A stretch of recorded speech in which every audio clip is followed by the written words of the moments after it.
warahmatullahi wabarakatuh. Hamdan syukranillah, salatan wa salaman ala rasulillah wa ala alihi wa sahbihi wa mawala. Raditu billahi rabba wa bil islami dina wa bi muhammadin nabiyya wa rasulah. Rabbi zidni ilman warzuqni fahman. Rabbi shrah li sadri wa yassir li amri wa hlul 'uqdatam min lisani yafqahu qawli. Alhamdulillah, Bapak Ibu semuanya, guru pendidikan agama Islam, hari ini kita mengikuti kegiatan implementasi kurikulum Merdeka yang salah satunya materinya adalah itu penerapan budaya positif, dan kita selama 1 jam lebih nanti akan mencoba belajar apa saja budaya positif yang harus kita kembangkan di sekolah kita, terutama di ruang-ruang belajar kita, di ruang-ruang diskusi bersama siswa-siswa kita, di ruang-ruang kegiatan di lingkungan kegiatan pembelajaran, baik itu lingkungan dalam kelas maupun di lingkungan sekolah kita. Nah, banyak budaya positif yang akan kita kembangkan di sekolah kita.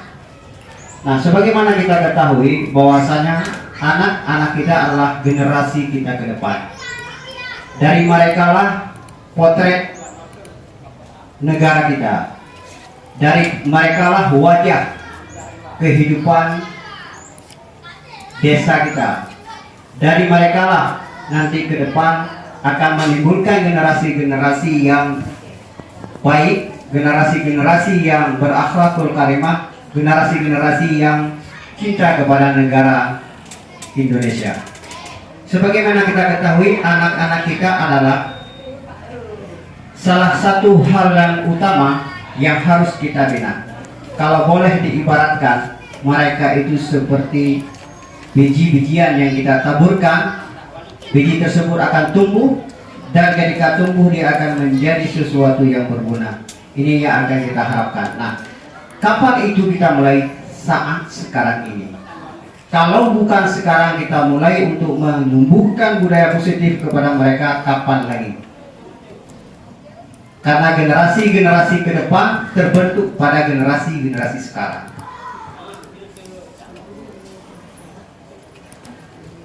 Nah, tujuan utama daripada penerapan budaya positif yaitu menumbuhkan budaya positif dengan menerapkan nilai-nilai kebajikan di dalam diri untuk menumbuhkan motivasi intrinsik warga sekolah dalam berperilaku. Apa itu motivasi intrinsik? Yaitu motivasi yang tumbuh dari dalam diri peserta didik. Dorongan-dorongan yang tumbuh dari diri peserta didik, bukan dorongan yang tumbuh dari kita. Contoh, dengan dia belajar, salah satu motivasi intrinsik yang tumbuh pada diri mereka, saya ke sekolah untuk belajar. Tumbuh dari jiwanya, bukan disuruh oleh orang tuanya. Nya, besok kalian pergi ke sekolah. Itu ada dorongan dari luar. Ketika dorongan dari luar itu namanya ekstrinsik. Tapi ketika dari dalam, berarti satu keinginan yang muncul dari jiwa dan pemikiran mereka untuk melaksanakan sesuatu, itu namanya dengan motivasi intrinsik. Seperti ibu bapak sekarang hari ini. Pertanyaan, kenapa ibu bapak ikut kegiatan pelatihan implementasi kurikulum Merdeka?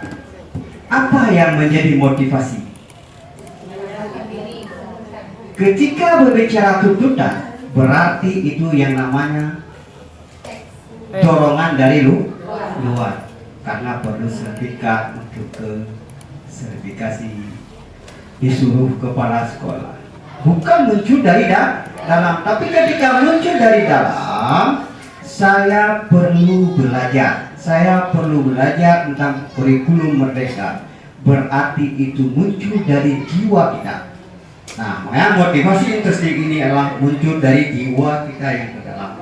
Makanya keberhasilan seseorang itu ditentukan daripada motivasi dalam diri mereka, keinginan dasar.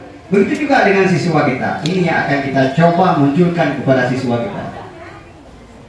Nah, ada 6 budaya positif yang akan kita coba pelajari hari ini.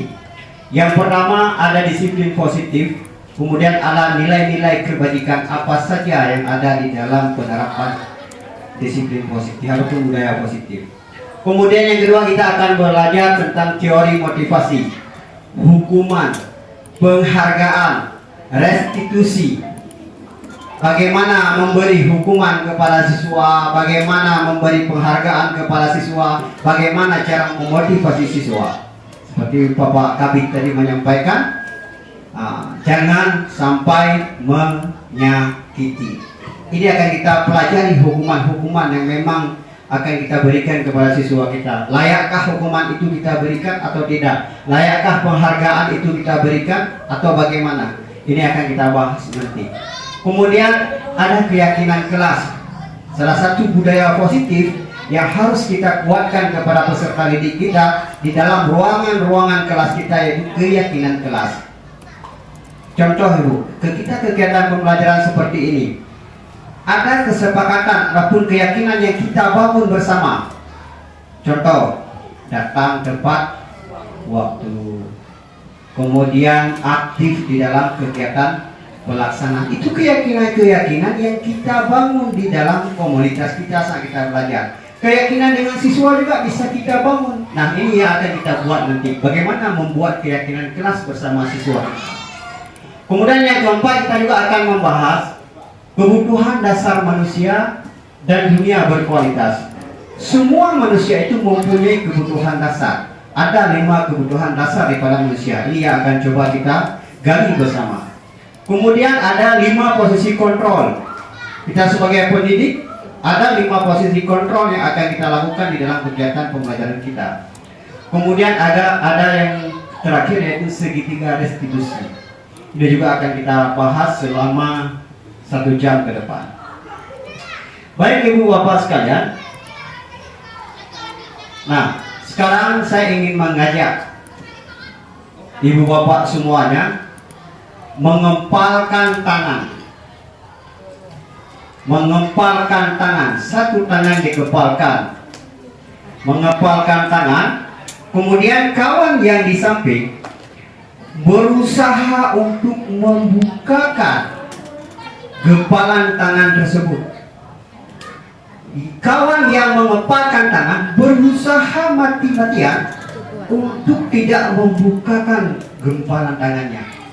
Nah, ini akan kita ajak coba bermain. Saya ingin mengetahui nanti apa makna daripada gempalan tangan tersebut. Nah, misalnya Ibu Mariamah dengan Ibu Rosnita. Ibu Mariamah mengempalkan tangannya. Ibu Rosnita berusaha membuka gempalan tangan tersebut dengan berbagai cara. Boleh memukul, boleh mencubit, boleh menggelitik, boleh memberikan uang. Buka, jaroron, lebih peng. Nah, buka. Berusaha sekuatnya untuk bisa membuka gempalan tangannya. Sedangkan kawannya satu lagi terserah apakah mau membuka ataupun tidak, ataupun mempertahankan dengan sebaik-baiknya. Mari kita bermain sebentar tentang bagaimana membuka gempalan daripada tangan kawan. Oke, 2, 4. Ibu 2. Ibu 2. 1, 2, 3. Yang satu orang mencoba membuka dengan berbagai cara. Yang satu yang mengepal terserah apakah mau membuka atau tidak. Ayo terus.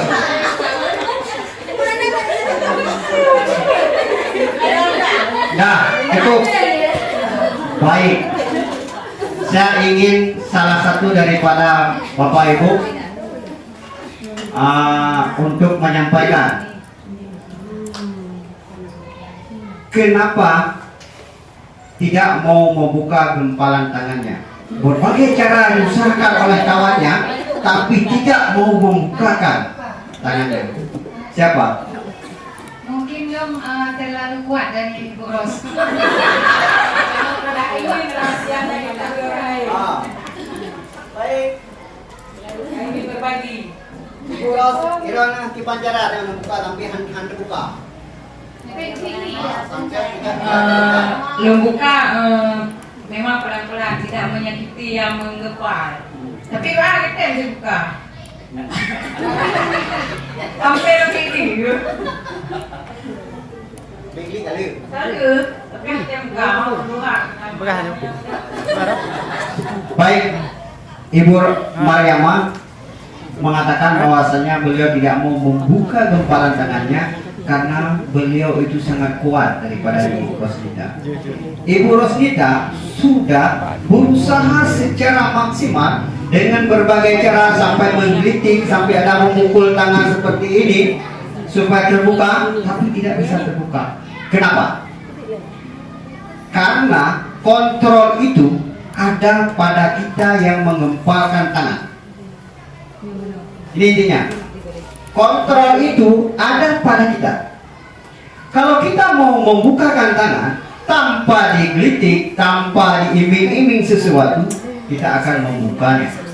Tapi ketika kita tidak mau membukanya, bagaimanapun berusaha, seberapa banyak pun duit dikasih kepada kita, titik kontrol itu ada pada kita.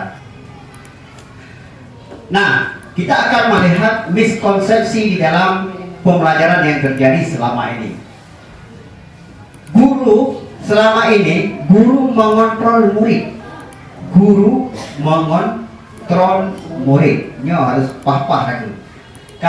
Pada dasarnya kita tidak dapat memaksa murid untuk membuat sesuatu jikalau murid tersebut memilih untuk tidak melakukannya. Walaupun tampaknya guru sedang mengontrol perilaku murid, siswa kita, peserta didik kita, dia mempunyai kontrol atas dirinya sendiri. Kenapa juga dia mau kita menyuruh ini, menyuruh itu. Nah, dia melepaskan dirinya untuk dikontrol oleh gurunya. Seperti tadi tangan kita, kalau kita lepas berarti kita membiarkan kawan kita untuk mengontrol diri kita. Tapi kalau kita memang menggenggam kuat-kuat, berarti kita mengontrol diri kita sendiri. Kemudian ada ilustrasi kedua, bahwa semua penguatan positif efektif dan bermanfaat. Penguatan positif atau bujukan adalah bentuk-bentuk kontrol. Caranya dengan berbagai cara. Boleh bujuk rayu, boleh dengan membuat kegiatan pembelajaran yang menyenangkan bagi dia. Itu trik kita. Itu terserah cara yang akan kita lakukan. Kemudian kritik dan membuat orang merasa bersalah dapat menguatkan karakter.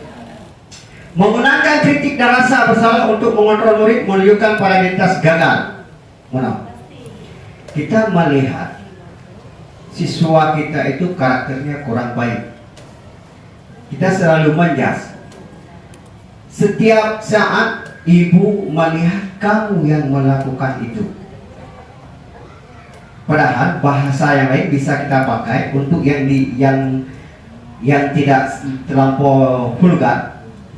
Kenapa selalu kamu melakukan itu? Nah, beda bahasa. Ibu selalu melihat kamu selalu melakukan itu. Kita balik bahasa yang kita gunakan. Kenapa kamu melakukan itu? Ada masalah apa? Lebih elegan mana pernyataan yang pertama dengan yang kedua? Nah, ketika kita menjas mereka itu dengan satu karakter mereka yang tidak baik, itu kita sudah suatu hal yang gagal di dalam pendekatan dengan siswa. Setiap saat ibu melihat kamu yang mengganggu kawan kamu. Padahal bisa kita balik bahasanya. Ada masalah apa sehingga kamu mengganggu kawan kamu? Itu bisa kita menggunakan bahasa-bahasa yang lain, bukan bahasa dalam bentuk menjas mereka. Kemudian bahwa orang dewasa memiliki hak untuk memaksa, yang salah. Ini letak kesalahannya. Kita beranggapan bahwasanya kita sebagai orang dewasa bisa memaksa anak-anak itu untuk mengikuti apa yang kita arahkan. Ini yang salah di dalam kegiatan. Apa yang harus kita lakukan? Untuk membuat murid-murid berbuat hal-hal tertentu, apapun yang dilakukan dapat diterima selama ada sebuah kemajuan berdasarkan sebuah pengukuran kinerja. Pada saat itu pula orang dewasa akan menyadari bahwa perilaku memaksa tidak akan efektif untuk menjangka waktu panjang dan sebuah hubungan permusuhan akan terbentuk. Kira-kira ketika kita memaksa keinginan kita kepada siswa, apa yang dipikirkan, apa yang terjadi pada diri siswa kita? Ada yang marah, Bu? Ada yang memberontak? Memberontak siswa kita bermacam cara, Bu. Ada yang siswa kita yang memberontaknya secara terang-terangan. Saya tidak mau melakukannya. Sabi-sabi tanya. Setiap hari kita yang disuruh. Nah, ada siswa kita yang memberontaknya dengan diam. Dia kalau bahasa Aceh kau, dia diam, duduk di sudut, dia tidak mau open apapun. Ada yang seperti itu. Ketika kita melakukan pemaksaan, kehendak kita pemaksaan di dalam proses pembelajaran, maka itu tidak akan pernah berhasil. Kalaupun didengar hanya pada saat tersebut, selepasnya tidak. Itu seperti kita juga, Bu. Kalau dimarah sama orang, dipaksakan oleh orang yang lain, pasti kita akan kesal. Kesal. Begitu juga dengan siswa kita. Makanya pendekatan seperti ini itu jangan pernah kita lakukan. Orang beranggapan bahwasanya orang dewasa itu bisa memaksa anak-anak, kemudian kritik membuat orang merasa bersalah. Dengan kita mengkritik orang, dengan mengkritik anak-anak seolah-olah anak itu akan bersalah, itu jangan. Itu tidak boleh. Kemudian penguatan positif, efektif dan bermanfaat. Kemudian guru mengontrol murid. Pengontrolan murid seperti tadi yang telah kita katakan. Nah, kita melihat, Bu, stimulus, respon. Realita kebutuhan kita sama. Kita beranggapan bahwasanya kebutuhan kita sama. Padahal kebutuhan kita pasti berbeda. Kita beranggapan bahwasanya semua siswa itu sama. Padahal pada realitanya kebutuhan daripada siswa itu berbeda-beda. Ini yang harus kita lihat di dalam konteks kita. Nah, kemudian semua orang melihat hal yang sama. Padahal setiap orang itu memiliki gambaran berbeda. Jadi jangan beranggapan kita bahwasanya semua orang itu mempunyai keinginan yang sama. Tidak, Bu.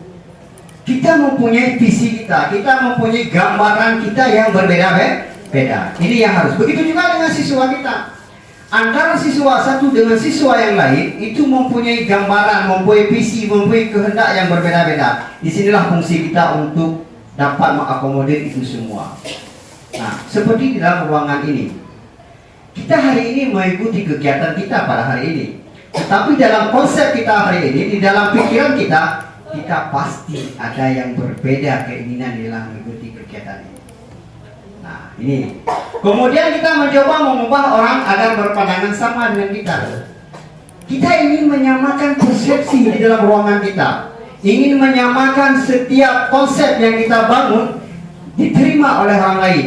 Kita ingin mengajarkan anak-anak semua dengan konsep kita bisa diakomodir oleh anak yang lain. Padahal bukan seperti itu. Yang benar bagaimana? Kita berusaha memahami pandangan orang lain tentang dunia.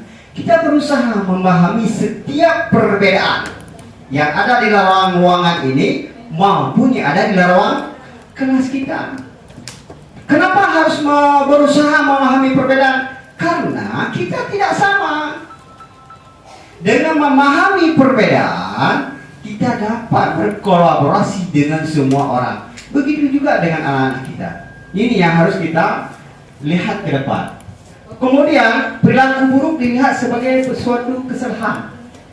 Pernah Ibu Bapak ketika seseorang anak melakukan kegiatan yang kurang menyenangkan, perbuatan yang buruk, maka kita akan melihat mereka perbuatan itu salah.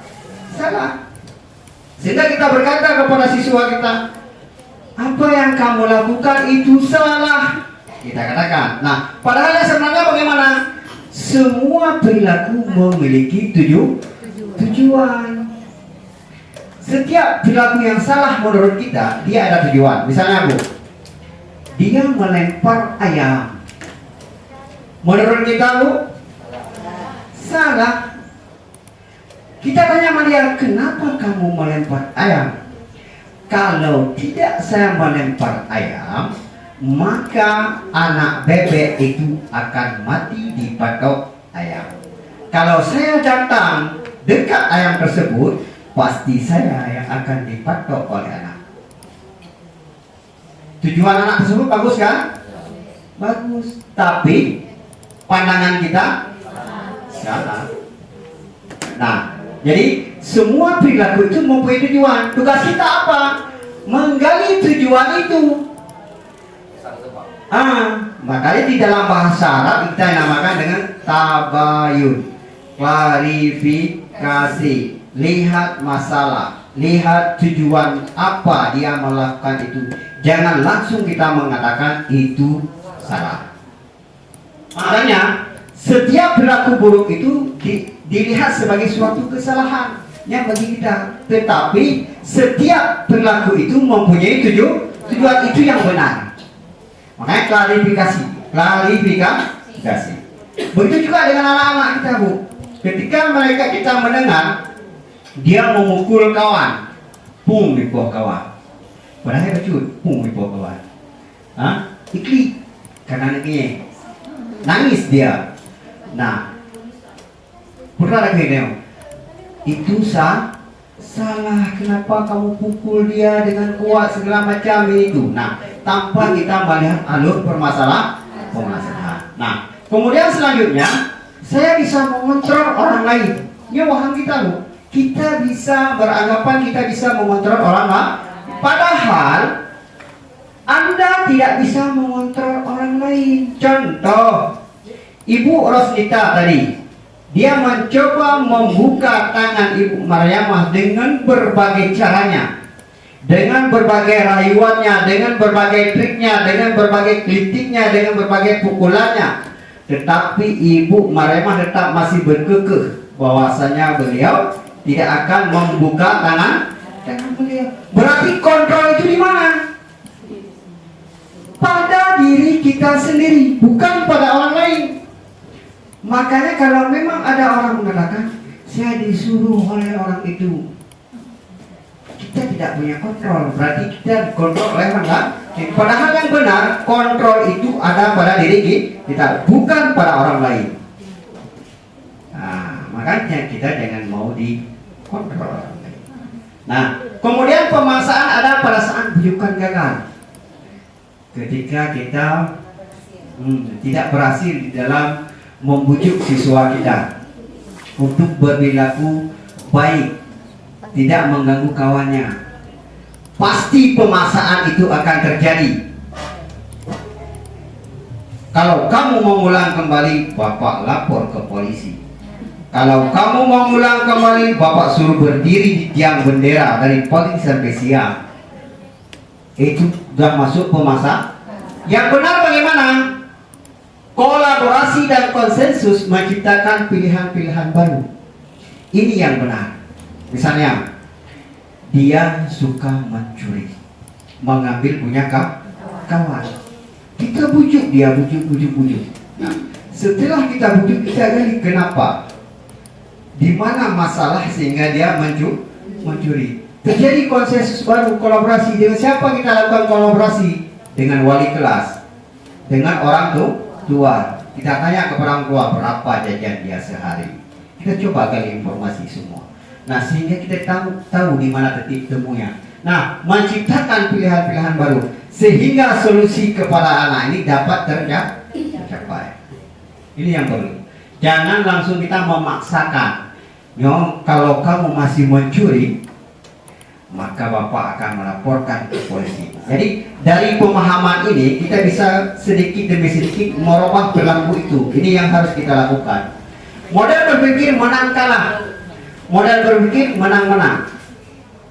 Kita selalu beranggapan bahwasanya setiap kekalahan itu sesuatu aib. Kekalahan itu suatu hal yang memalukan. Padahal kekalahan itu adalah sesuatu yang menjadi satu tonggak untuk kemenangan. Kemenangan di mana? Walau dia kalah saat berkompetisi, padahal dia bukan kalah. Kemenangan dia sudah ada. Di mana letak kemenangannya? Dari pertama dia tidak bisa, sebelum dia mengikuti kompetensi, sampai dia bisa. Kemenangan dia itu dari situ. Saat sudah bisa. Bukan kemenangan di penghujung kegiatan acara. Itu adalah pesta itu tergantung daripada proses-proses penilaian. Tetapi pada kemenangan hari setiap apa yang dia belajar dan sudah bisa dalam hal belajar sekecil apapun, maka mereka itulah pemenang. Kecil. Nah, setelah berusaha. Jadi jangan konsep kita ketika dia turun di kegiatan perlombaan, kalau dia kalah kita malu. Jangan seperti itu. Padahal dia sudah menangnya di awal sebelum kegiatan pemulaan itu dilakukan. Kenapa? Dari tidak bisa dia sudah bisa. Nah, inilah konsep pemikiran yang harus kita bangun, Ibu. Berlahan-lahan. Nah, jadi kita akan melihat sedikit tentang apa itu makna disiplin. Disiplin. Nah, Ibu Bapak pernah mendengar kata-kata disiplin? Apa itu disiplin dengan konteks kita? Patuh, aturan apa lagi? Tepat waktu apa lagi? Ayo, disiplin apa?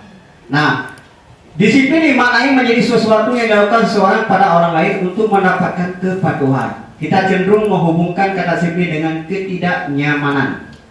Sedangkan menurut Bapak Ki Hajar Dewantara menyatakan bahwasanya di mana ada kemerdekaan, disitulah harus ada disiplin yang kuat. Sesungguhnya disiplin itu bersifat self-disiplinan, yaitu kita sendiri yang mewajibkan kita dengan sekeras-kerasnya. Tetapi itu sama saja, sebab jikalau kita tidak cakap melakukan disiplin, wajiblah penguasaan lain mendisiplinkan diri kita. Nah, ketika disiplin berbicara disiplin, itu letak pada diri kita. Letak pada diri kita.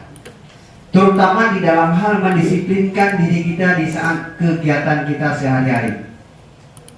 Contoh, saat mau ke sekolah, disiplin kita apa? Kita pasti akan terbayang, saya harus melakukan ini di waktu pagi. Secara rutin, kita memaksakan diri kita untuk bangun pagi-pagi untuk sholat. Bangun pagi-pagi saat dingin, kita memaksakan diri kita untuk mendisiplinkan diri. Begitu juga dengan anak-anak kita. Bukan kita yang memaksakan mereka, tetapi mereka yang mencoba mendisiplinkan diri mereka.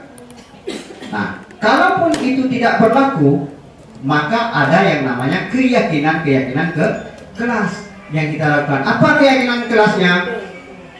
Anak-anak harus masuk tepat waktu. Keyakinan kelas itu yang kita bangun adalah sesuatu kesepakatan yang kita sepakati dengan peserta didik untuk membentuk kedisiplinan mereka. Nah, bukan kita yang memaksakan, tetapi bersama-sama peserta didik untuk menciptakan satu keyakinan dan kesepakatan dengan mereka di dalam kelas. Nah, kalian harus disiplin. Pukul sekian kalian harus datang ke sekolah. Tanpa kita konfirmasi dengan peserta didik. Padahal dia itu tidak makan pagi. Padahal jarak dia dari sekolah itu sangat jauh. Ketika dia pergi pagi-pagi pukul 6, ditakutkan ada binatang lewat, sehingga dia harus pukul 7 sampai ke sekolah mungkin lewat. Itu harus kita perhatikan kondisi-kondisi itu. Makanya keyakinan kelas dan kesepakatan kelas yang akan kita bangun bersama nanti itu harus mengarah kepada kesepakatan dengan peserta didik, bukan hanya kesepakatan yang dilakukan oleh guru. Nah, nilai-nilai kebajikan dari 6 institusi organisasi yang dibuat. Nah, untuk yang kita pelajari yaitu di profil pelajar Pancasila. Ini ada 6 nilai-nilai kebajikan yang akan kita terapkan kepada diri siswa kita.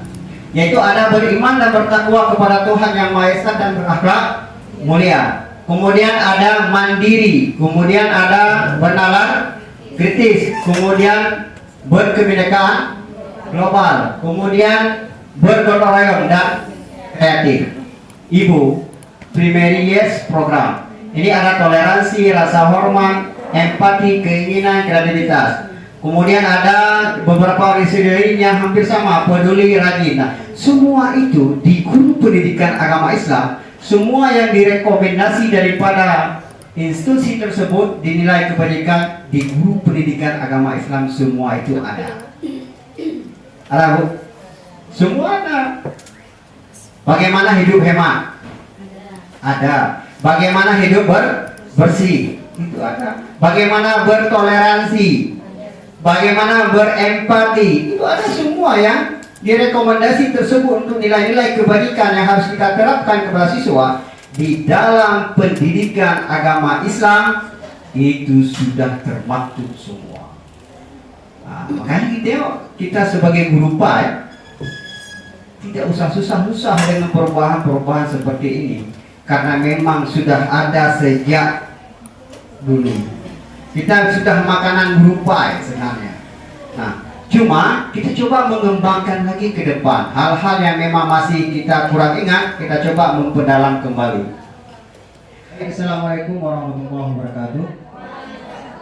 Kita lanjut lagi untuk kegiatan kita tentang penerapan budaya positif di sekolah, yang dimana tadi telah kita berbicara tentang budaya positif.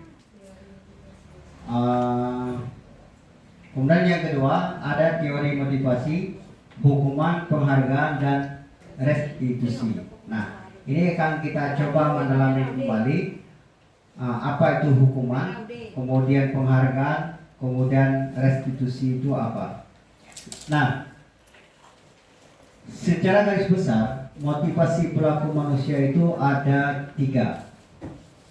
Yang menjadi motivasi perilaku manusia itu ada 3. Pertanyaan yang mendasar yang pertama, apa itu motivasi? Dorongan, keinginan, hasrat kita. Itu adapun yang lebih menonjol daripada arti daripada motivasi itu dorongan. Nah, kita lihat yang pertama, yang menjadi motivasi perilaku manusia, yang pertama itu untuk menghindari ketidaknyamanan ataupun hukuman. Semua kita pasti ada. Menghindari ketidaknyamanan ataupun hukuman itu pasti ada pada diri kita. Nah, tingkat terendah daripada motivasi perilaku manusia, biasanya orang memotivasi perilakunya untuk menghindari hukuman atau ketidaknyamanan. Akan bertanya apa yang akan terjadi apabila saya tidak melakukannya. Sebenarnya mereka sedang menghindari permasalahan yang mungkin muncul dan berpengaruh pada mereka secara fisik. Ketika kita memberikan sesuatu pertanyaan, kita memberikan sesuatu materi kepada mereka untuk menghindari hukuman. Biasa kita, kalau siapa saja yang tidak selesai PR, siapa saja yang tidak mengerjakan tugasnya, maka akan diberi sanksi. Kebiasaan seperti itu, sehingga muncullah motivasi dari para peserta didik kita untuk menghindari hukuman tersebut, sehingga berpengaruh pada psikologinya, berpengaruh pada pemikirannya, berpengaruh pada mental mereka. Mana sampai-sampai ada anak-anak yang memang pikirannya down, kosong. Seperti kita dikatakan, kalau memang tidak bisa, maka ibu bapak akan kita sanksi. Nah, perasaan ibu pada saat tersebut bagaimana? Perasaannya ketika kita akan diberi sanksi, kita diberi hukuman, apa perasaan kita? Pasti dalam pikiran kita kosong, merawang, apa yang akan kita lakukan, bagaimana ini, bagaimana itu, pasti terjadi. Begitu juga dengan peserta didik kita, ketika kita jas mereka, kalau memang tidak siap, kalau memang tidak bisa, kalau memang tidak selesai, maka akan mendapat hukuman. Itu pasti dalam perasaan siswa kita, dia akan merasa ketakutan, mentalnya menjadi lemah, psikologinya berkurang. Itu yang terjadi. Nah, makanya waktu kita berikan PR, ada siswa yang tidak ke sekolah. Itu salah satu bentuk, Bu. salah satu bentuk dorongan motivasi dia menghindari hukuman yang berpengaruh pada psikologinya. Ini masalah kita. Makanya jangan terlampau memberi kalimat-kalimat yang bisa merusak psikologi. Minimal anak-anak coba buat tugas. Bila kalian tidak paham, tidak bisa, coba kalian tanyakan baik kepada ibu maupun kawan kalian. Itu bahasa yang harus kita gunakan. Jangan menggunakan bahasa buat PR, buat tugas halaman sekian, sekitar 30 menit. Bagi yang tidak siap, pergi WC. Itu pengaruh. Saya seperti itu juga dulu, Bu. Seperti itu juga. Nah, ketika berbicara mempelajari ini, materi ini, konsepnya berarti salah yang telah saya bangun.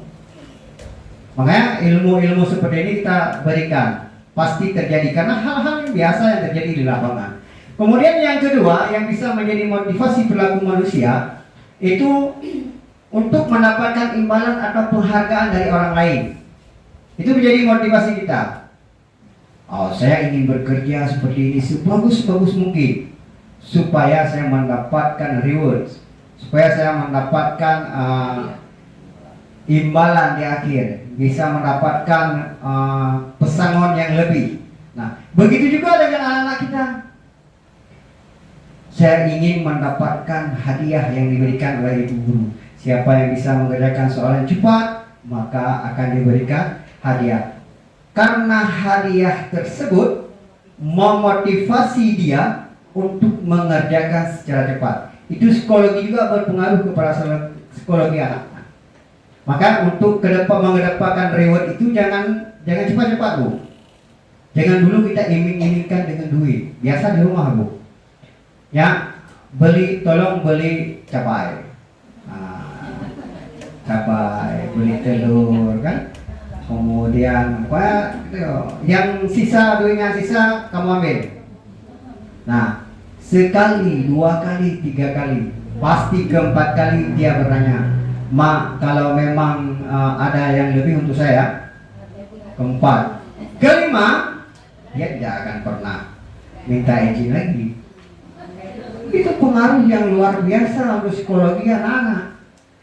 Nah, kita lihat satu tingkat di atas motivasi yang pertama. Di sini orang berperilaku untuk mendapatkan imbalan atau penghargaan dari orang lain. Orang dengan motivasi ini akan bertanya, apa yang akan saya dapatkan apabila saya melakukannya?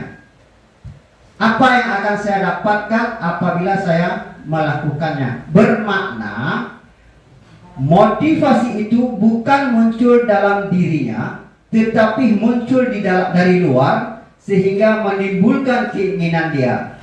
Ini bahaya juga. Andai kata tidak ada penghargaan, tidak ada reward yang akan diberikan, dia pasti tidak akan mau belajar. Sudah mengharap. Nanti kita akan melihat bagaimana pemberian reward yang benar, bagaimana pemberian hukuman yang benar. Nanti akan kita lihat. Kemudian untuk menjadi orang yang mereka inginkan dan menghargai diri sendiri dengan nilai-nilai yang mereka percaya.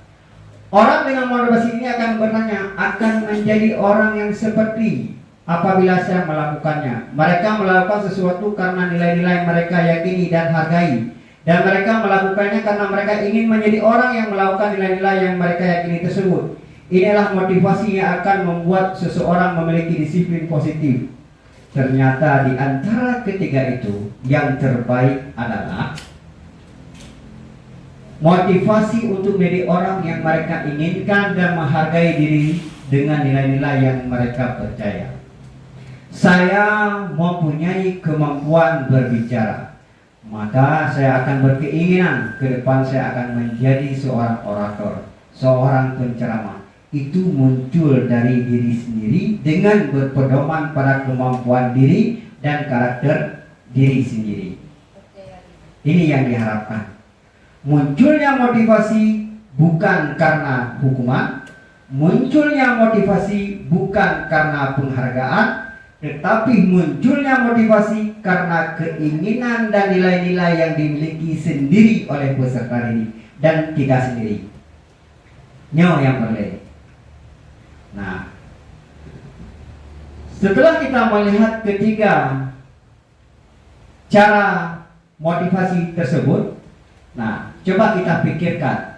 Pernahkah Anda berada dalam sebuah situasi di mana Anda sengaja melakukan sesuatu yang menyakitkan bagi Anda, bahkan bertabrakan dengan penghargaan dari orang lain? Mengapa Anda tetap melakukannya?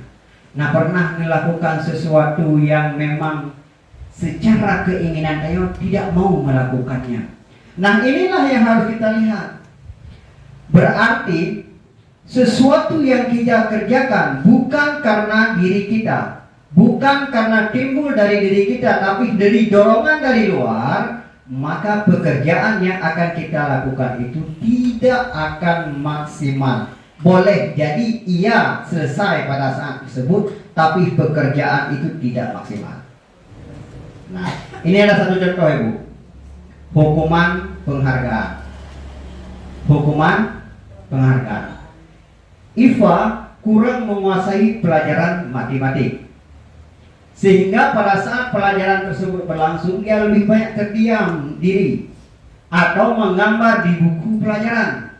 Ini kata kunci. Berdiam diri atau menggambar di buku pelajarannya.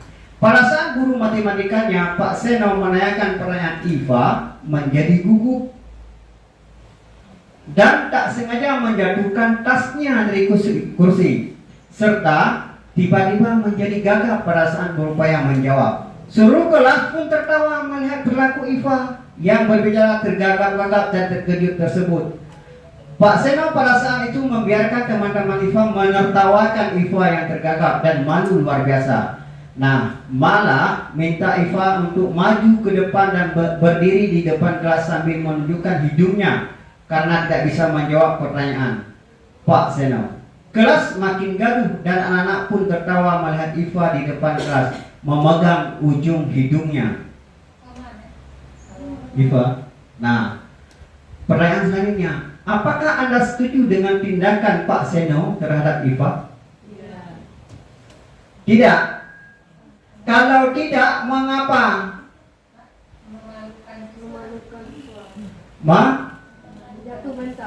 Memalukan siswa.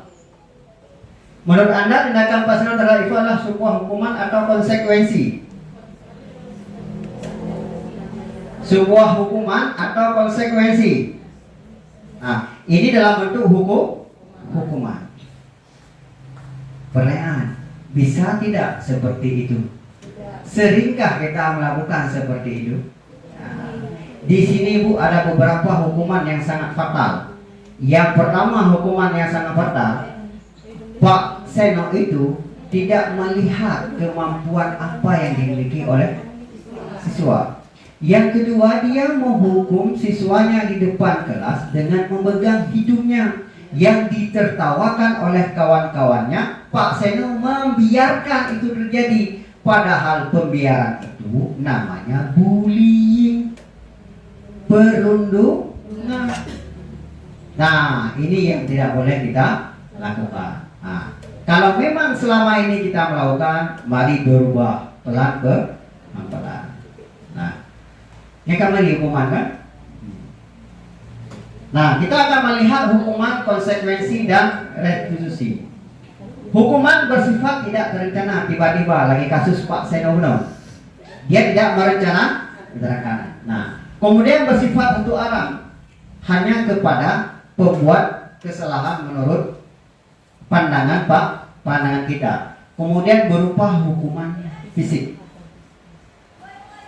ataupun hukuman fisikis, hukuman kejiwaan.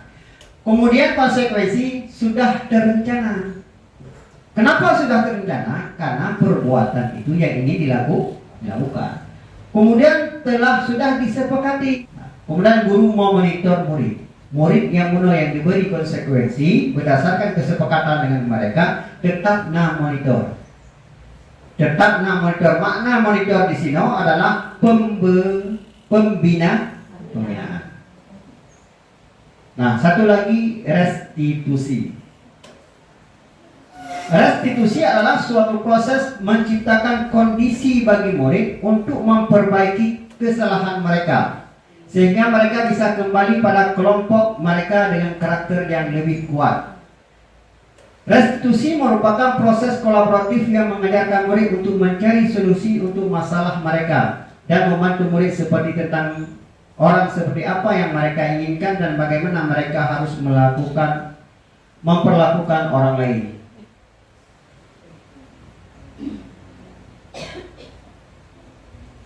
Nah, yang salah satu contoh dihukum oleh penghargaan.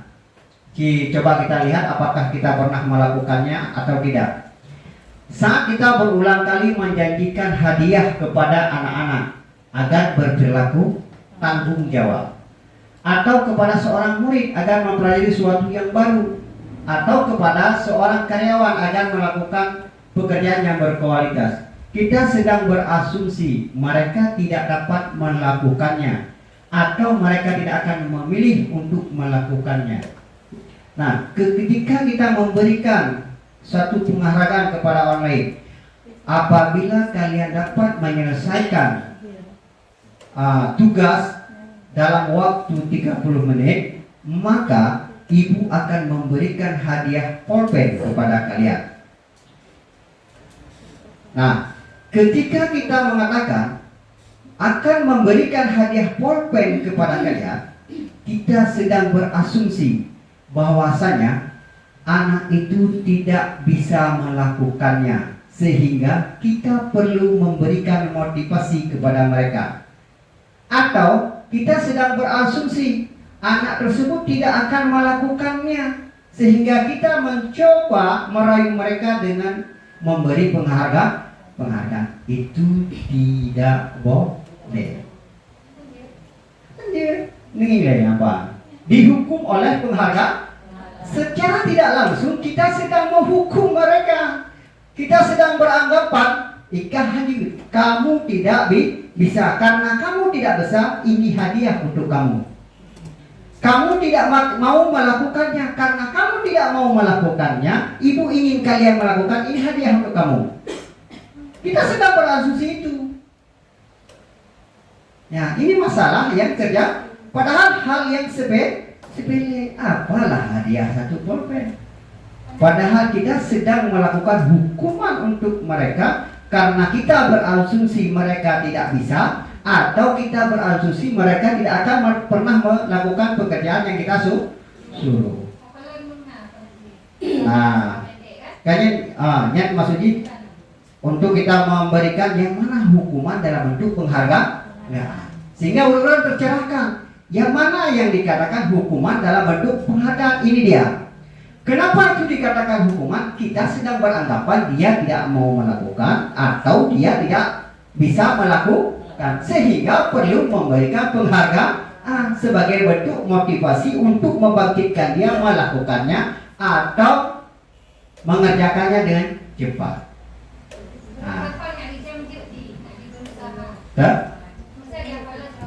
Ya, itulah yang dari pembahasan dari awal tadi, Ibu.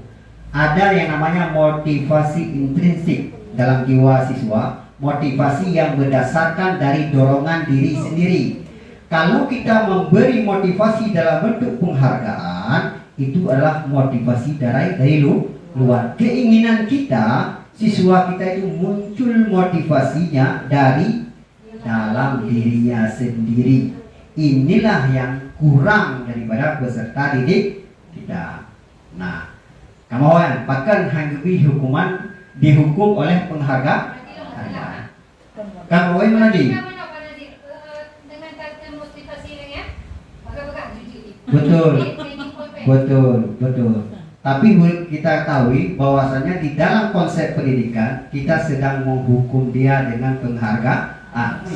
Penghargaan maupun hukuman adalah cara-cara mengontrol perilaku supaya siswa itu mau mengerjakan, supaya siswa itu patuh kepada kita apa yang kita suruh, maka kita memberikan satu penghargaan kepada kita.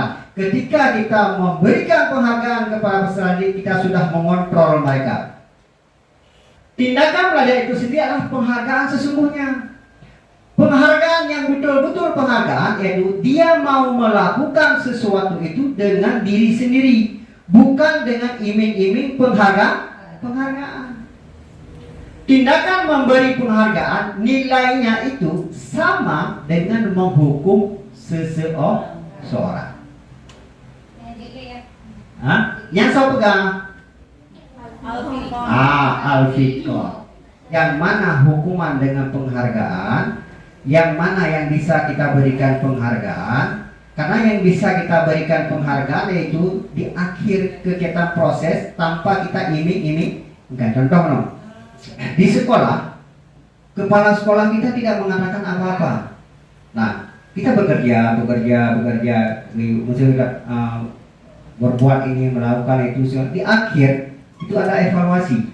Ketika di akhir evaluasi dengan sedang duduk bersama dewan guru lain, tiba-tiba Bapak Kepala Sekolah mengatakan bahwasanya hari ini saya akan memberi satu apresiasi kepada seorang guru berdasarkan penilaian saya selamanya ini. Nah, itu apresiasi di akhir, bukan di awal-awal. Bukan iming-imingnya yang menjadi. Nah, kemudian kita akan melihat penghargaan Ibu Bapak. Penghargaan itu berpengaruh jangka pendek dan jangka panjang. Kemudian penghargaan itu tidak efektif. Kemudian penghargaan merusak hubungan. Kemudian penghargaan mengurangi ketepatan. Coba kita lihat penghargaan itu merusak hubungan. Misalnya Ibu di dalam satu sekolah, jangan kita berbicara anak-anak, bicara ibu-ibu. Nah, tiba-tiba Pak Kepala Sekolah gitu, hari ini saya akan memberikan uang 10 juta kepada guru kita. Nah, gitu. Tanpa ada sesuatu, gitu. Nah, apa yang terjadi? Gunjang ganjing, kecemburuan sosial, mujuong muka, ya kan? Tanda. Itu prosesnya Bu, itu proses. Nah, kemudian penghargaan menurunkan kualitas. Coba lihat anak-anak yang kita labelkan ranking 1, ranking 2, ranking 3, ketika naik kelas selanjutnya apa yang terjadi? Proses pembelajaran mereka itu sudah berkurang. Dia sudah beranggapan bahwasanya dia bisa. Ya kan? Nah, kemudian penghargaan mematikan kreativitas. Saya sudah sampai di puncak 1, juara 1. Aku udah bernolong. Apa yang akan kita belajar? Tak usah kita belajar lagi, santai aja. Hana lawan. Ini penghargaan itu menghukum lagi menurut cerita. Motivasi dari dalam diri. Gara-gara iming-iming suatu penghargaan timbul motivasi. Nah, ini yang memang beberapa hal yang harus kita hindari.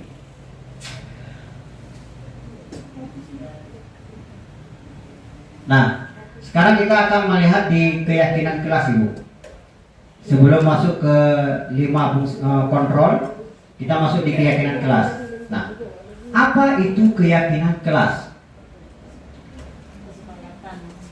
Keyakinan kelas bersifat lebih abstrak daripada peraturan yang lebih rinci dan konkret. Kemudian keyakinan kelas berupaya pernyataan universal. Nyeloh nalbacali. Keyakinan kelas nya konsep itu terbaik. Kesepakatan kita dengan peserta didik di dalam kelas kita. Misalnya ini, datang ke kelas tepat waktu. Itu bukan ibu guru yang menulisnya, tetapi kesepakatan dengan siswa. Kemudian angkat tangan sebelum berbicara. Kemudian jaga kebersihan ruangan. Jangan mengganggu orang lain. Aktif dalam belajar. Itu sebahagian kecil kesepakatan kelas yang kita sepakati dengan peserta didik kita. Bila ini terlanggar, berarti ada yang namanya konsekuensi. Konsekuensi itu dibangun dengan peserta didiknya. Apabila ini tidak dikerjakan secara maksimal, kira-kira apa yang akan kita lakukan? Nah, yang mana nih? Oh, Bapak, kita kalau memang kita akan membaca 10 menit, 5 menit. Nah, Ketika membaca 10 menit, 50 menit, 10 menit, apa tugas kita sebagai seorang guru? Membimbing mereka, bukan menghukum mereka. Ambil buku, duduk di tiang bendera, bacakan. Itu hukuman. Tapi bagaimana? Ambil buku, coba baca, ibu guru duduk di samping, bimbing, kontrol mereka. Ketika mereka sedang melakukan konsekuensi yang sama-sama kita yang kita sepakati. Ini Bu, kesepakatan kelas itu sangat penting. Ataupun keyakinan kelas itu sangat penting. Kalau ada peserta didik kita yang sudah melanggar, kita dengan berbicara, ya, coba lihat apa yang telah kita sepakati bersama. Nah, kita bisa mengulang kembali ke sana. Apakah keyakinan tersebut bisa kita ubah? Nah, oh jangan Bu. Nah, jadi kesepakatan itu kita ulang-ulang. Setiap hari kita ulang dengan siswa. Misalnya kegiatan seperti ini, kita ada kesepakatan. Kesepakatan apa? Peserta aktif, peserta bertanya, peserta saling berkolaborasi. Itu misalnya pulang tepat waktu, datang terlambat sedikit tidak apa-apa. Nah, yang mana? Tidak. Nah, itu ada kesepakatan-kesepakatan yang kita mulai. Makanya kesepakatan kelas ataupun keyakinan kelas ini harus kita buat. Kesepakatan kelas tersebut ditempelkan. Nah, kata-kata di dalam kesepakatan kelas itu usahakan adalah kata-kata yang positif, bukan kata-kata yang negatif. Contoh, jangan berlari di kelas. Kalimat positif, berjalanlah di kelas atau koridor. Sobat bahasanya. Nah, jangan menggunakan kata-kata negatif, tapi usahakan menggunakan kata-kata yang positif. Nah, ini salah satu contoh keyakinan kelas. Kami meyakini bahwa sangat penting untuk menghormati semua orang dan barang-barang milik orang lain. Kemudian kami meyakini bahwa sangat penting untuk mengerjakan segala pekerjaan atau mengikuti kegiatan yang telah ditugaskan. Jadi keyakinan kelas itu konsepnya dibuat dengan bahasa-bahasa yang positif, sehingga orang yang membaca itu tergerak untuk melakukannya. Baik, kita akan melihat 5 kebutuhan dasar daripada manusia. Yang pertama, kebutuhan bertahan hidup. Kebutuhan bertahan hidup adalah kebutuhan yang bersifat psikologi untuk bertahan hidup. Misalnya kesehatan, rumah, makanan, kebutuhan itu sebagai bagian dari proses reproduksi, termasuk kebutuhan dan tetap bertahan hidup. Bertahan hidup adalah kebutuhan dasar kita. Sehingga untuk bertahan hidup kita akan melakukan sesuatu, akan melakukan apa saja, sehingga kebutuhan dasar kita dalam bertahan hidup akan bisa terlaksana dengan baik. Contoh Bu, kebutuhan dasar kita dalam bertahan hidup. Oke, makan. Apa lagi? Rumah, sandang, pangan, papan. Nah, itu kebutuhan dasar kita. Kesehatan kita juga itu merupakan kebutuhan dasar. Pendidikan itu juga sebagai kebutuhan dasar. Nah, kemudian yang kedua, kasih sayang dan rasa diterima. Kebutuhan dasar lagi kita adalah selain daripada kebutuhan bertahan hidup, kita ingin dikasih, kita ingin diterima di dalam masyarakat, kita ingin hidup berdampingan di dalam masyarakat dengan baik. Itu keinginan dasar kita. Begitu juga anak-anak kita, Bu. Kebutuhan dasar mereka itu ingin disayangi oleh gurunya, oleh shareholder, oleh kita sebagai pendidik. Ini anak kita, bukan untuk dimarah-marah.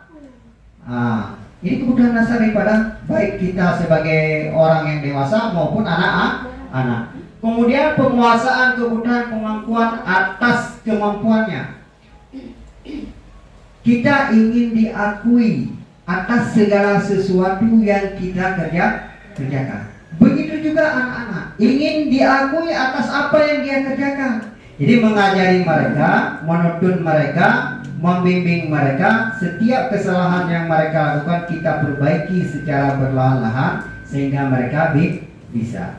Jadi anak-anak tersebut mau diakui kemampuannya. Contoh ibu, kita pernah menyuruh siswa kita menggambar, ya kan? Gambar sebagus-bagusnya. Nah, hasil gambar mereka walaupun jelek pada diri mereka, itulah kemampuannya. Menurut pandangan kita itu jelek, tidak bagus, tetapi menurut kemampuan mereka itu sudah sangat bagus. Itu yang harus kita hargai. Baik tak kira bagaimana gambar kamu? Rusak sekali, rusak orang lain. Itu tak boleh. Tidak boleh. Bimbing mereka, karena itu memang kemampuannya. Kemudian yang keempat, kebebasan, kemudahan akan pilihan.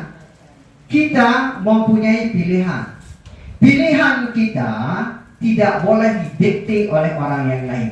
Itu pilihan kita. Itulah yang namanya freedom, kebebasan. Anak kita juga seperti itu. Dia mempunyai hak untuk memilih berdasarkan kemampuannya, berdasarkan minatnya. Maka kita jangan mau didikte oleh orang lain.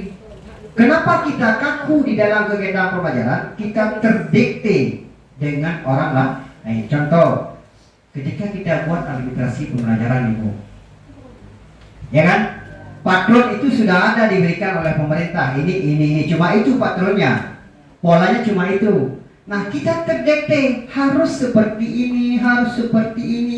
Padahal pemerintah memberi keluasan kepada kita untuk mengekspresikan kreasi kita terhadap administrasi pembelajaran itu sendiri dengan tidak keluar daripada pola yang sudah ada. Kenapa harus seperti ini? Kita itu tidak ada dapat pilihan. Kita sudah terdikte, sudah terkekang kebebasan kita. Maka kita harus mempunyai kebutuhan akan pilihan. Disinilah terjadi yang namanya pemberontakan daripada siswa. Jangankan siswa, kita juga sebagai orang dewasa akan memberontak. Nah, kemudian kesenangan yang terakhir, kebutuhan hidup kita adalah kesenangan, kebutuhan untuk merasa senang.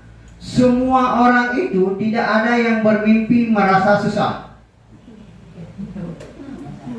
Semua orang dari sejak anak-anak yang kecil sampai yang kita dewasa, yang tua, pasti dia bermimpi, berkeinginan untuk mempunyai kesenangan. Sekecil apapun kesenangan itu. Karena kesenangan itu bukan terletak pada uang pada hakikatnya, bukan terletak pada harta. Kadang-kadang kita melihat ayam lari saja sudah senang kita, itu merupakan kesenangan. Jadi kesenangan itu tidak diasumsikan dengan material. Kesenangan itu dari jiwa. Maka ketika kesenangan ini sudah dibatasi baik kepada siswa kita, maka konsep daripada pendidikan itu sendiri akan terkekang. Nah, yang ke 5 kebutuhan dasar yang harus ada pada diri manusia, yang ada pada kita. Yang pertama, kebutuhan bertahan hidup. Yang kedua, kasih sayang dan rasa terima kasih. Kemudian penguasaan, kebutuhan pengakuan atas kemampuan kita. Kemudian kebebasan dan kesenangan. 5 dasar itu semua kita menginginkannya dan itu ada pada diri kita. Sekarang yang kelima, kita akan berbicara tentang 5 posisi kontrol, yaitu restitusi. Kita akan melihat kelima restitusi tersebut, posisi kontrol tersebut: penghukum, pembuat rasa bersalah, kemudian teman, pemantau, manajer. Ini 5 fungsi kontrol yang ada pada guru. Kita akan melihat dari kelima itu di mana kita. Dari kelima fungsi kontrol itu di mana posisi kita? Apakah kita sebagai penghukum atau kita sebagai pembuat rasa masalah bagi siswa, rasa bersalah bagi siswa, atau kita teman siswa, atau kita pemantau, atau kita sebagai manajernya? Ini akan kita lihat di mana posisi kita. Nah, coba ibu lihat. Kita akan mengidentifikasinya. Guru berbuat menghardik, menunjuk-nunjuk, menyakiti, menyindir. Itu di penghukum. Ada sekitar ada marah kepada siswa, menghardik kepada siswa, menunjuk kepada siswa. Kamu itu seperti itu, ayah kamu seperti itu, dari nenekmu seperti itu. Ada bu? Ada nggak ada? Kalau nggak ada, alhamdulillah. Nah, guru berkata, kalau kamu tidak melakukannya, saya akan. Akan itu apa bu? Akan menghukum kamu, akan memukul kamu, akan mencubit kamu, akan. Nah, ketika ada kata-kata kalau kamu tidak melakukannya saya akan, itu posisi guru itu berada sebagai seorang penghukum, bukan hakim, penghukum. Nah, hasilnya memberontak, penendang, menyalahkan orang lain. Ini hasil bu. Kalau guru di posisi penghukum suka menghardik, menunjuk-nunjuk, menyakiti, menyindir, kemudian berkata kalau kamu tidak melakukannya saya akan menghukum kamu, saya akan melaporkanmu kepada orang tuamu, saya akan melaporkanmu kepada Pak Kepala Sekolah. Dengan nada mengancam, dengan nada yang tinggi, maka hasilnya peserta didik itu akan menjadi anak yang pendendam, anak yang pemberontak, anak yang menyalahkan orang lain di masa yang akan datang. Itu efeknya ketika dia besar. Itu. Nah, maka pendidik kita seperti itu. Kalau kita di posisi penghukum, makanya adakah di antara kita seperti itu? Ibulah yang menjawabnya di dalam hati. Kemudian kita lihat di rasa bersalah, pembuat orang merasa bersalah. Guru berbuat, berceramah, menunjukkan kekecewaan yang mendalam. Saya kecewa pada kalian hari ini. Apa yang ibu ajarkan kalian tidak bisa. Kemudian guru berkata, kamu sudah mengecewakan bapak ibu, kamu sudah mengecewakan orang tuamu, kamu ke sekolah bermain-main sehingga membuat orang tuamu kecewa. Kemudian hasilnya apa? Menyembunyikan, menyangkal, berbohong. Ketika kita mengatakan kamu tidak sekolah, kamu suka cabut, kamu tidak mau belajar di sekolah sehingga orang tuamu merasa dikecewakan, orang tuamu tidak kamu hargai, ataupun saya akan melaporkan kepada orang tuamu, maka anak itu ke depan akan menjadi yang pandai bersilat lidah. Saya tidak pernah memukul dia, saya selalu belajar. Maka ketika kita membuat rasa bersalah kepada siswa dengan kata-kata kita yang meyakini bahwa hatinya dia sedang bersalah, dia akan mencari pembenaran pada dirinya. Nah, nyaho konsep itu. Makanya posisi kita ada di mana? Apakah ada di penghukum atau ada di pemberi rasa masalah? Yang harus dipahami. Yang sering terjadi di lapangan ini dia. Nah, kemudian ada perilaku kontrol positif. Yang tadi yang dua adalah kontrol negatif. Nah, kemudian perilaku yang kontrol positif mana? Ada seorang guru itu sebagai kontrolnya sebagai teman terhadap peserta didik. Nah, dalam bentuk apa kita lihat? Guru berbuat membuatkan alasan-alasan untuk murid-muridnya. Contoh, kan wali siswa ke rumah sekolah. Marah-marah dia. Mana si Aldi? Kemarin dia memukul kawannya. Seorang guru yang berposisi sebagai kontrol, sebagai teman kepada peserta didiknya, dia tidak akan pernah menyalahkan anak didiknya, tetapi dia akan membela anak didiknya dengan kata-katanya. Contoh, dia akan mencari rasa. Kemarin nampaknya si Aldi itu tidak memukulnya dengan keras, tapi karena mereka sedang bercanda, ada tangan si Aldi yang kena telinganya. Itu ada. Kemudian hasilnya apa? Ketergantungan. Bagus atau tidak? Tidak. Cuma posisi guru itu sudah mengarah kepada hal yang positif. Tapi anak-anak itu akan ketergantungan kepada kita guru. Nah, kemudian yang keempat, sebagai pemantau, fungsi kontrol guru itu sebagai pemantau. Guru berbuat menghitung dan mengukur. Guru berkata, apa peraturannya, apa konsekuensinya, apa yang telah kamu lakukan, apa yang terjadi sekarang.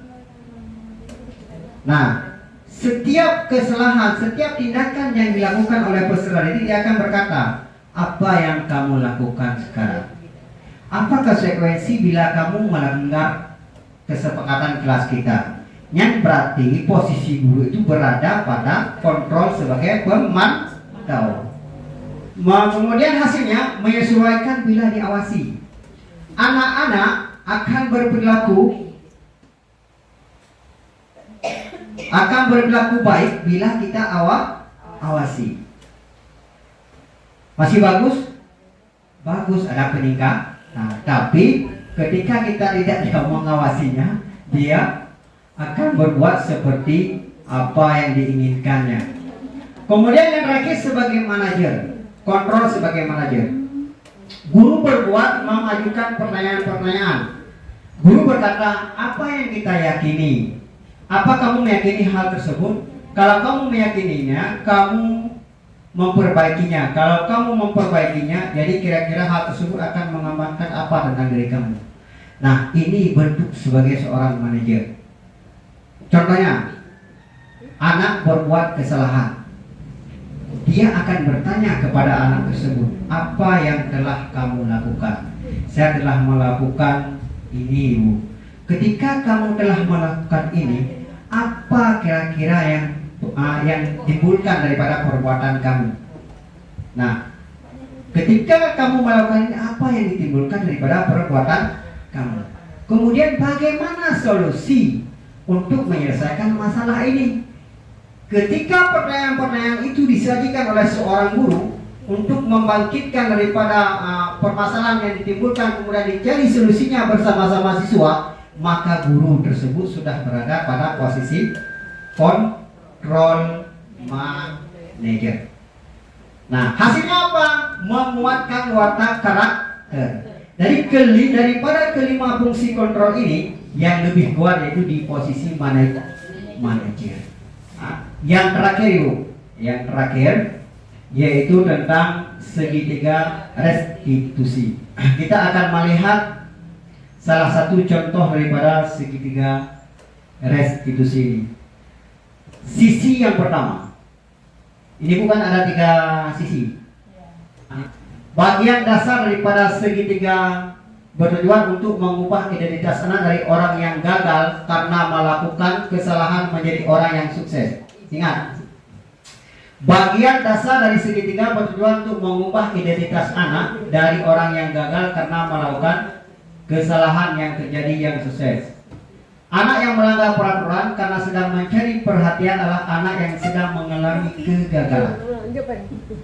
Kemudian dia mencoba untuk memenuhi kebutuhan dasarnya, namun ada benturan. Kalau kita mengkritik dia, maka kita akan tetap membuatnya dalam posisi gagal. Kalau kita ingin menjadi reflektif, maka kita harus meyakinkan si anak dengan cara kata-kata kalimat yang baik. Berbuat salah itu tidak apa-apa. Ini kalimat pakai. Berbuat salah itu tidak apa-apa. Kita sudah tahu itu salah, tapi kalimat yang kita gunakan, jangan apa yang kamu buat itu salah, bukan itu. Tapi kalimat yang kita gunakan, berbuat salah itu tidak apa-apa. Tidak ada manusia yang sempurna. Ini bahasa-bahasa kalimat yang kita gunakan. Jangan takut atas kesalahan yang kamu lakukan, karena semua kita melakukan kesalahan. Kita adalah manusia yang tidak sempurna. Itu bahasa-bahasa itulah yang kita gunakan dengan siswa kita. Bukan mengatakan apa yang kamu lakukan itu salah. Itu tidak dibenarkan dalam agama. Itu tidak dibenarkan secara undang-undang. Itu jangan bahasa-bahasa itu kita gunakan. Gunakanlah bahasa-bahasa yang positif. Kita sebagai manusia tidak sempurna. Kemudian kita bisa menyelesaikan masalah ini. Jangan takut, kita bisa menyelesaikan masalah ini. Masalah kamu tidak bisa, kita akan belajar baik-baik. Itu bahasa-bahasa yang kita bangun dengan siswa yang positif. Nah, kalau bahasa-bahasa ini kita gunakan, jangankan anak-anak, orang lain ketika berbicara dengan kita, apakah kita terima? Misalnya kata no, Boisha, apa yang ibu katakan itu salah. Itu salah yang ibu lakukan. Bukan seperti itu. Nah, kira-kira ketika bahasa yang kita gunakan seperti itu, bagaimana perasaan kita? Singgung. Nah, kita balik Bu. Nah, kita tukar bahasa dengan yang positif. Bu Aisyah, apa yang kita lakukan belum tentu sempurna. Kesempurnaan itu bukan milik kita. Cuma setiap kesalahan yang kita lakukan itu bisa kita perbaiki. Sobat bahasa dengan yang positif. Nah, itulah yang harus kita gunakan dengan siswa kita. Kemudian di sisi yang kedua, kita juga bisa menggunakan, padahal kamu bisa melakukannya lebih buruk dari ini. Nah, kita bisa mengatakan, kamu bisa melakukan yang lebih buruk dari ini. Maka sebelum kita mengatakan sesuatu jahat kepada mereka, kita harus mengatakan, kita pasti mempunyai alasan-alasan tersendiri kenapa kita melakukan ini. Hanya pakai umurnya, itu alasan terus. Itulah tujuan daripada kita menggali permasalahan yang ditimbulkan. Jangan permasalahan itu kita biarkan tanpa kita tahu akar masalahnya. Jadi dengan bahasa yang kita gunakan, kamu pasti mempunyai alasan mengapa melakukan ini. Kita sudah mencoba menggali apa permasalahannya. Nah, kemudian kamu patut bangga pada dirimu sendiri karena kamu telah melindungi sesuatu yang penting buat kamu. Inilah kira-kira dua sisi. Kemudian sisi yang ketiga, apa yang kita percaya sebagai kelas atau keluarga. Kemudian apa nilai umum yang kita sepakati. Apa bayangan yang kita tentang kelas yang ideal. Ini adalah kesepakatan yang kita lakukan. Bila ada anak-anak kita yang melakukan sesuatu di luar koridor, kita bisa kembali kepada keyakinan kelas kita, kesepakatan kita. Misalnya kita mengatakan apa nilai-nilai umum yang telah disepakati kita. Apa nilai-nilai yang bisa kita sepakati.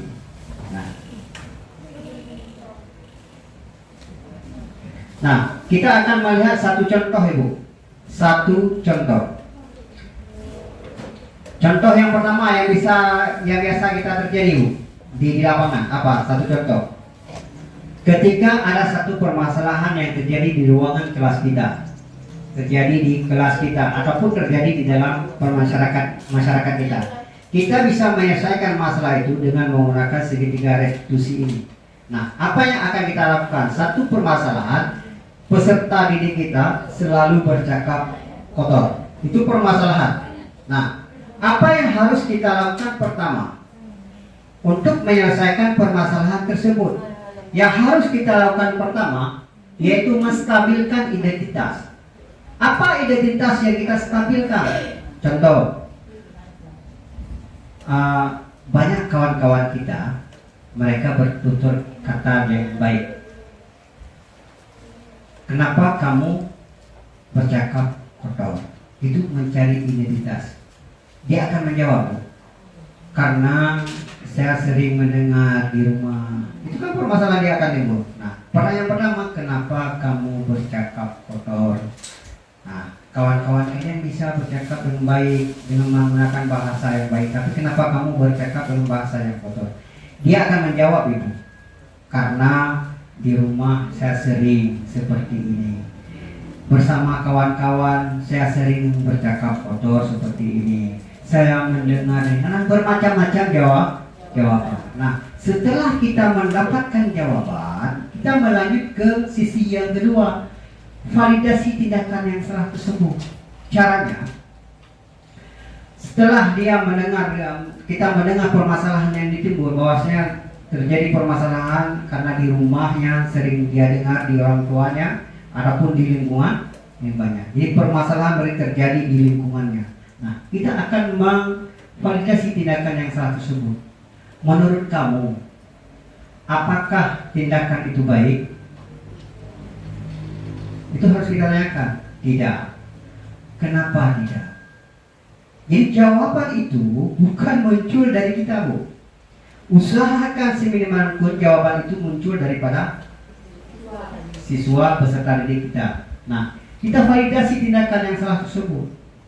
Apa efek yang ditimbulkan daripada kamu bercakap kotor? Dia akan menjawab, saya tidak disukai kawan, saya dibenci oleh, dan efek-efek tersebut. Kemudian banyak kawan-kawan yang menghindari saya. Nah, secara agama bagaimana? Nah, dia akan menjawab sendiri juga, dia pasti akan mendengarnya. Nah, kemudian tinggal yang terakhir, kita menanyakan keyakinannya. Kira-kira ketika memang kita sudah mengetahui kesalahan kita, mengetahui tindakan yang kita lakukan itu salah, kemudian efeknya kita dijauhi oleh kawan, efeknya kita dibenci oleh orang-orang yang lain, apa yang akan kamu lakukan ke depannya? Apa yang akan kamu lakukan? Bu, saya akan berubah. Bagaimana kamu ingin berubah? Dengan cara apa kamu ingin berubah? Di sini kita tak pasok, kita isi dia dengan pengetahuan-pengetahuan ketika keyakinan itu dapat. Nah, intinya sentuh dia, jangan dimarahi. Kalau kita marahi dia kita akan berada di posisi pemberi rasa bersalah atau si penghukum. Tapi kita harus menjadi kontrol manajer bagi anak tersebut. Gali permasalahannya, kemudian validasi kesalahannya, kemudian tanyakan keyakinan kepada dia. Ketika kita mengulang ini kembali, apa yang akan ditimbulkan? Jawaban itu usahakan jangan keluar dari kita. Usahakan keluar daripada peserta didik kita, sehingga dia akan memiliki rasa terhadap apa yang dia ucapkan. Ini Bu, itu caranya. Cara kita untuk menyelesaikan suatu permasalahan. Permasalahan itu tidak bisa diselesaikan secara instan.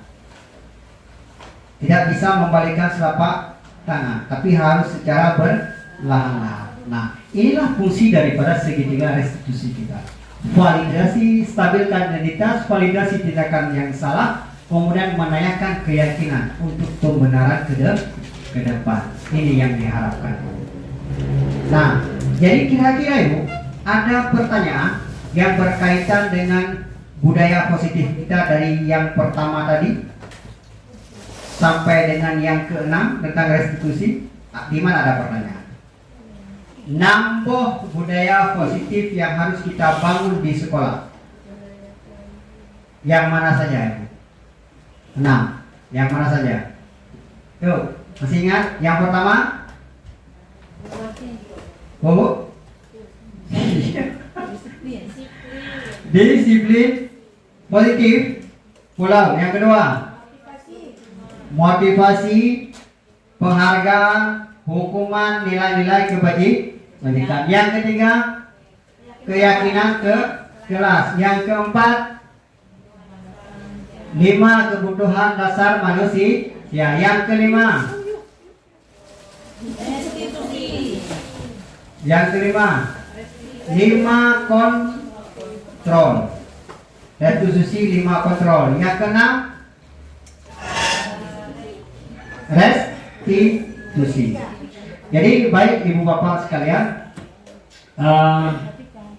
kita sudah berada di penghujung untuk kegiatan diseminasi penerapan budaya positif di sekolah, dan alhamdulillah telah beberapa jam dari target kita 1,5 jam sudah sampai 2 jam lebih. Ini merupakan suatu pengembangan yang luar biasa yang akan kita lakukan. Terima kasih banyak atas kehadirannya. Insya Allah kita besok akan melanjutkan dengan kegiatan materi yang selanjutnya. Jadi untuk hari ini terima kasih banyak atas kehadirannya dan atensinya, perhatiannya, kemudian serta kolaborasinya. Semoga apa yang saya sampaikan tentang penerapan budaya positif ini mohon diterapkan di sekolah, dikembangkan di sekolah secara perlahan-lahan ini. Kita memang tidak bisa merubah sesuatu itu sekaligus, memang tidak. Tapi kita akan berjalan ke arah yang lebih baik dengan step by step, selangkah demi selangkah. Tapi ini harus diingat bahwasanya proses penerapan daripada budaya sendiri ini harus continue. Harus selalu kita lakukan, harus selalu kita biasakan. Karena bila kita tidak membiasakannya itu akan berjalan di tempat ke depannya. Jadi demikianlah untuk pertemuan kita pada hari ini. Jazakumullahu khairan katsiran. Assalamualaikum warahmatullahi wabarakatuh.